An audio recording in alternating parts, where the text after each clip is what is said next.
Untuk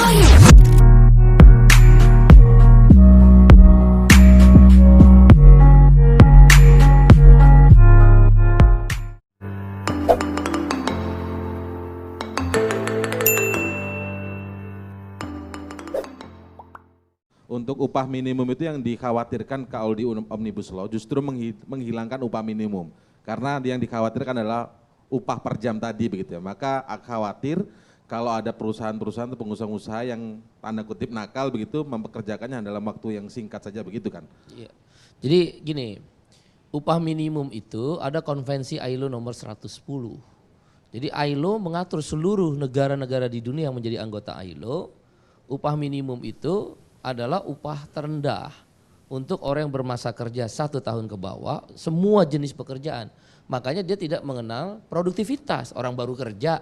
Nah oleh karena itu supaya para pekerja buruh di semua industri ini tidak absolut miskin, maka dibuatlah upah minimum atau kita kenal dengan jaring pengaman, safety net.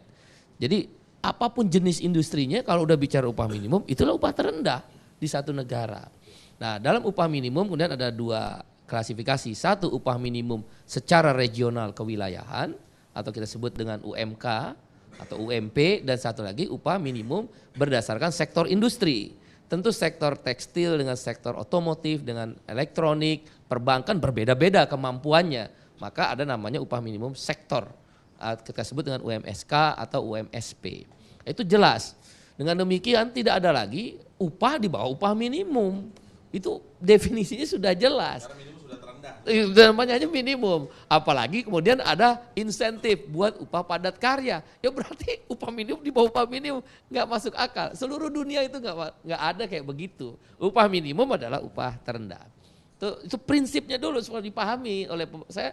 Kita menangkap pemerintah tidak memahami apa itu definisi upah minimum. Sehingga pemerintah mencoba mengantisipasi, ini kan persoalan revolusi industri 4.0, terjadi digital ekonomi ya, dari offline, perdagangan offline menjadi online ya kan. Kemudian dunia tenaga kerja pun berubah.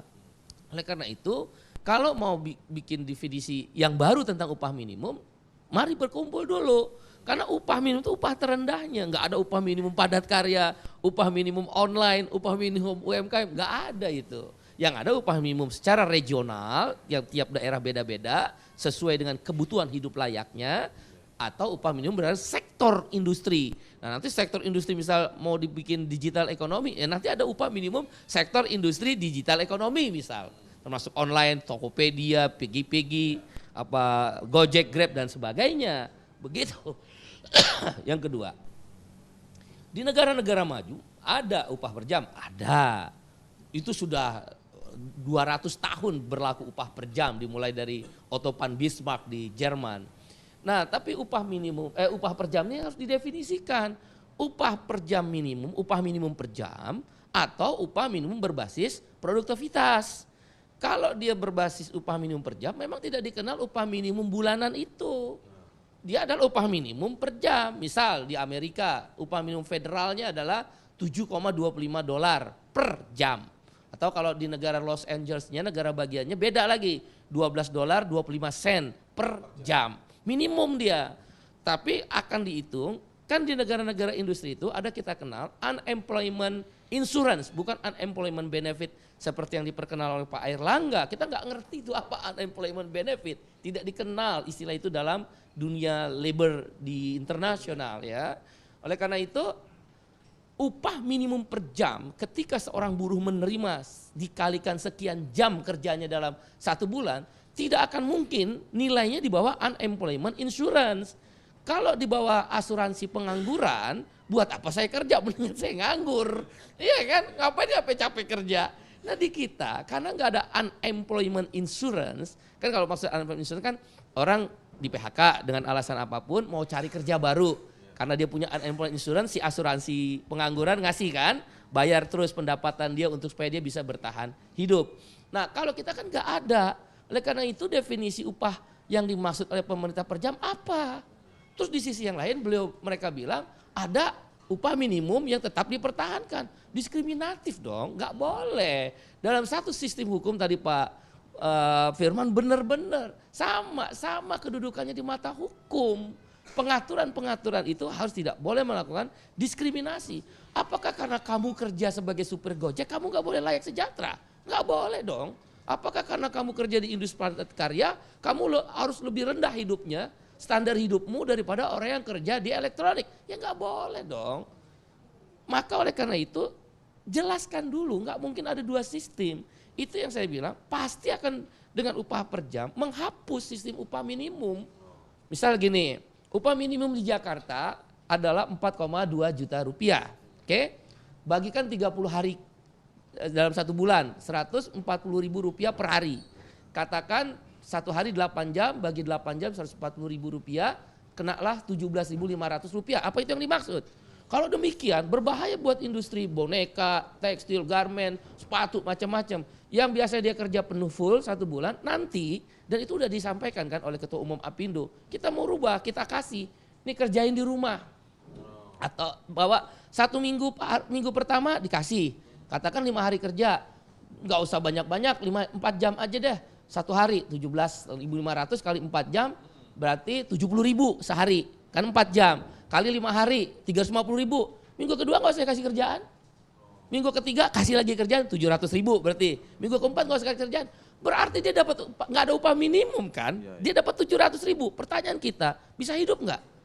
Terus dibilang, oh itu sesuai kerja. Kalau gitu buat apa kita bernegara? Kalau kita, bukan kami, kita, termasuk jurnalis juga kan bisa aja begitu dikasih. Oh apa, minggu pertama kasih, minggu kedua nggak usah, minggu tiga kasih.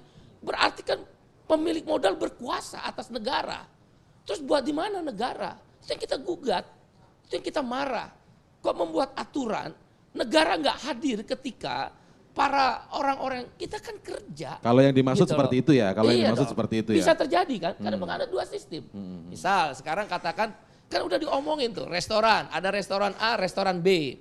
Restoran A gaji 3,5 juta, restoran B katanya gaji 3 juta. Yuk teman-teman Kadin Apindo juga ngomong. Terus ditanya, terus upah per jam mana? Ya tergantung pengusaha. Ya kalau gitu ini negeri pengusaha dong. Dia bisa ngatur seenaknya. Setiap warga negara, itu konstitusi kita loh. Bersamaan kedudukannya di dalam hukum. Setiap warga negara di pasal yang lain berhak mendapat penghidupan dan pekerjaan yang layak. Oke.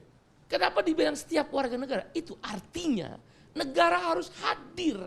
Karena pekerja atau buruh pasti lemah kalau dia diajak dalam negosiasi tentang upah, tentang jaminan sosial dan lain sebagainya. Itu yang belum terjawab. Nah tadi Pak Firman misal bisa kita atur. Nah oleh karena itu kita minta definisi dulu.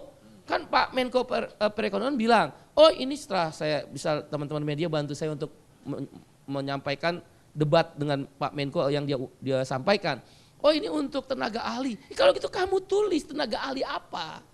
Semua orang jangan-jangan datang dari Cina, buruh kasar, dia ngerti hanya karena bisa bahasa Cina, kan kamu nggak bisa bahasa Cina, nggak ngerti ngoperasin mesin. Apa itu tenaga ahli? Ya nggak begitu. Definisi dong. Ya, berarti iya, definisi itu harus jelas. Nah dengan demikian, kalau dalam satu negara ada dua sistem itu mengancam. Nah yang kedua paruh waktu. Sebaiknya nggak usah diatur dalam undang-undang. Pasti kesepakatan. Kalau saya kerja dengan Bang Maulana misal, karena paruh waktu, ya udah deh. Misal di McD, di luar negeri kan ada orang kerja di McD 3 jam. Udah kamu 3 jam saya bayar sekian ya. Udah kesepakatan aja, cukup di situ. Nggak perlu diatur, ngapain diatur-atur.